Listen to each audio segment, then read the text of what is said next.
should just do like a nice little wrap up, I think, for Yes.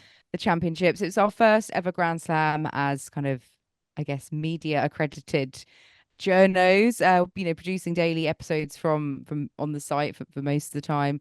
And we do like to look back on events that we've attended with our peak, hit, and pleasant The three surprise. P's. Yeah. Yes. Three P's. So let's kind of do this quick fire, I think. Let's start with our peak. So what was our top moment of the last 14 days? Joel?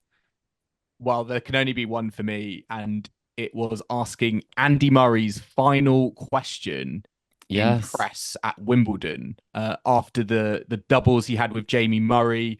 We thought we were going to get Murakanu. We didn't. So we didn't get any more future press conferences. And it turned out, yeah, I asked the final question. So as an You Andy Murray did. fan, I feel like my life is complete now. I was there, witnessed him win his first ever Grand Slam against Novak Djokovic at the US Open. And now I can say that, yeah, I asked him his final question at Wimbledon. I think you have to thank Emma Raducanu for that as well, though. Yeah, I might Yeah. have to. Yeah. Send her a Next time- card. Yeah, send her a card. Yeah, I will do. And Chris, what was your peak?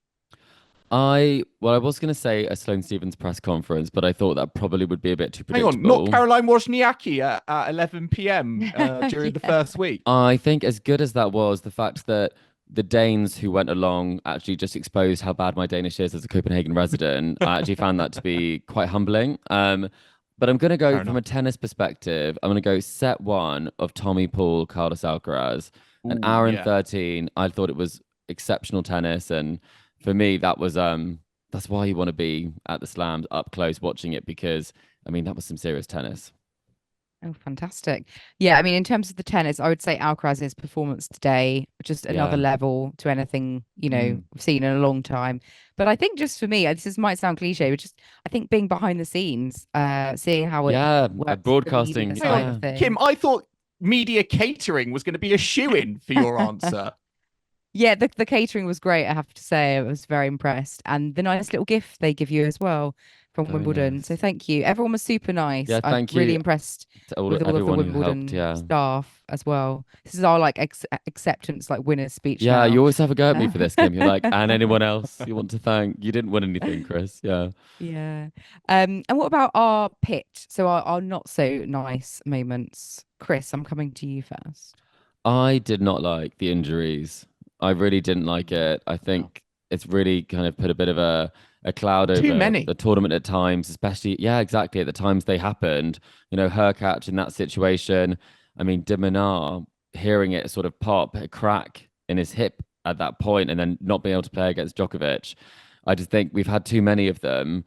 So for me, that is really a negative thing, because also when it comes to the crowds, I mean, you don't get to see it. It's caused chaos when it came to the withdrawals. I mean, you got 55 minutes or whatever it was of play on centre court that day. So the injuries, the fallout, and the fact that obviously the players are very much hurting in that process.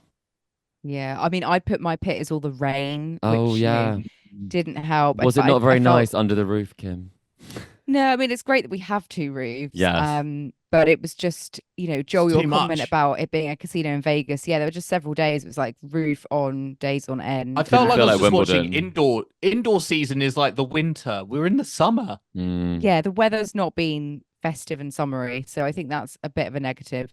But we got through it, and it was we really only the did. mixed doubles that had to be kind of rescheduled. But I Back think, to its it was original slot, rescheduled though. back to Yeah. where it should be. And what about you, Joel? It was Murakanu not happening. I was really looking forward to Andy Murray and Emma Raducanu teaming up. And I think they were both excited as well. Emma Raducanu seemed pumped for it from the press we were in with her.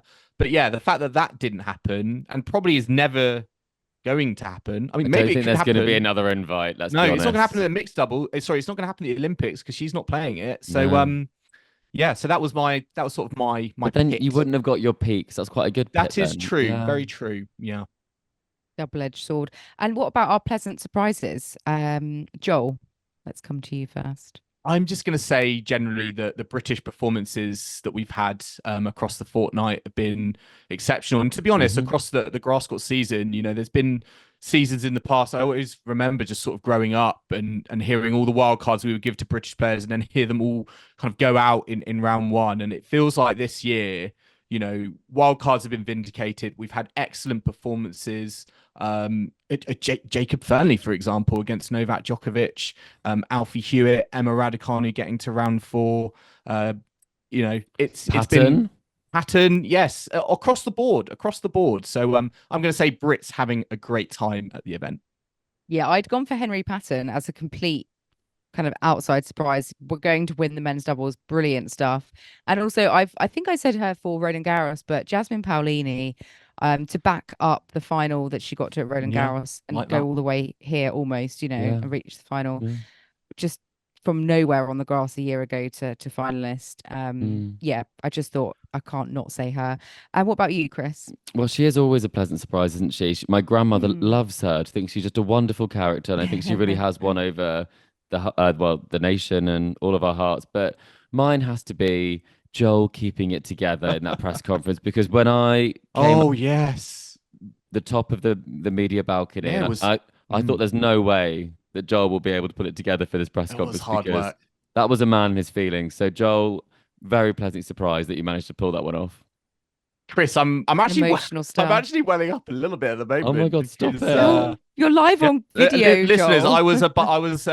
There was just constant tears during the presentation of the Murray brothers and Andy Murray's career with Sue Barker on centre court, and afterwards I had to cry into Chris's shoulder because I just was so overcome. If anyone ever questions if we're a Bi Fans 4 Fan podcast, we should play this clip. Yeah. But yes, it's been an incredible fortnight for Tennis Weekly. Listeners, we're going to be signing off here. I hope you've enjoyed our daily episodes at SW19, all of our content as well. We very much enjoyed all the feedback, all the engagement that you've been giving us across our social channels. So a big thanks to everyone who has followed us, listened to us, engaged with us, played collector set, whatever it is. Big thank you to everyone. And we're going to be moving on to the clay season, back to the clay season now. Yes. And Chris, there is no rest of the wicket, because you're going from Wimbledon, you've flown over to Copenhagen, and you've now got a tournament to go to next week. I'm back in Boston once again. So Nadal is there. Sinner has now pulled out, I have to say. So that is a bit unfortunate. But we also do have Casper Ruud will be there, Andrei Rublev. It's a lovely tiny town. So I'm sure, Kim, I'll be bumping into Nadal at dinner potentially, maybe just when he's just going a nice stroll with baby Rafa. But he does play Leo Borg in round 1. So listeners, do stay tuned, because that will be probably not the most competitive contest, but certainly entertaining. And hang on, you've also got Rudal in the doubles tomorrow. Rudal, indeed, that's happening. Yes, not Rudal. Here we go. Oh, are they booing? We don't know. We have no clue. Debatable.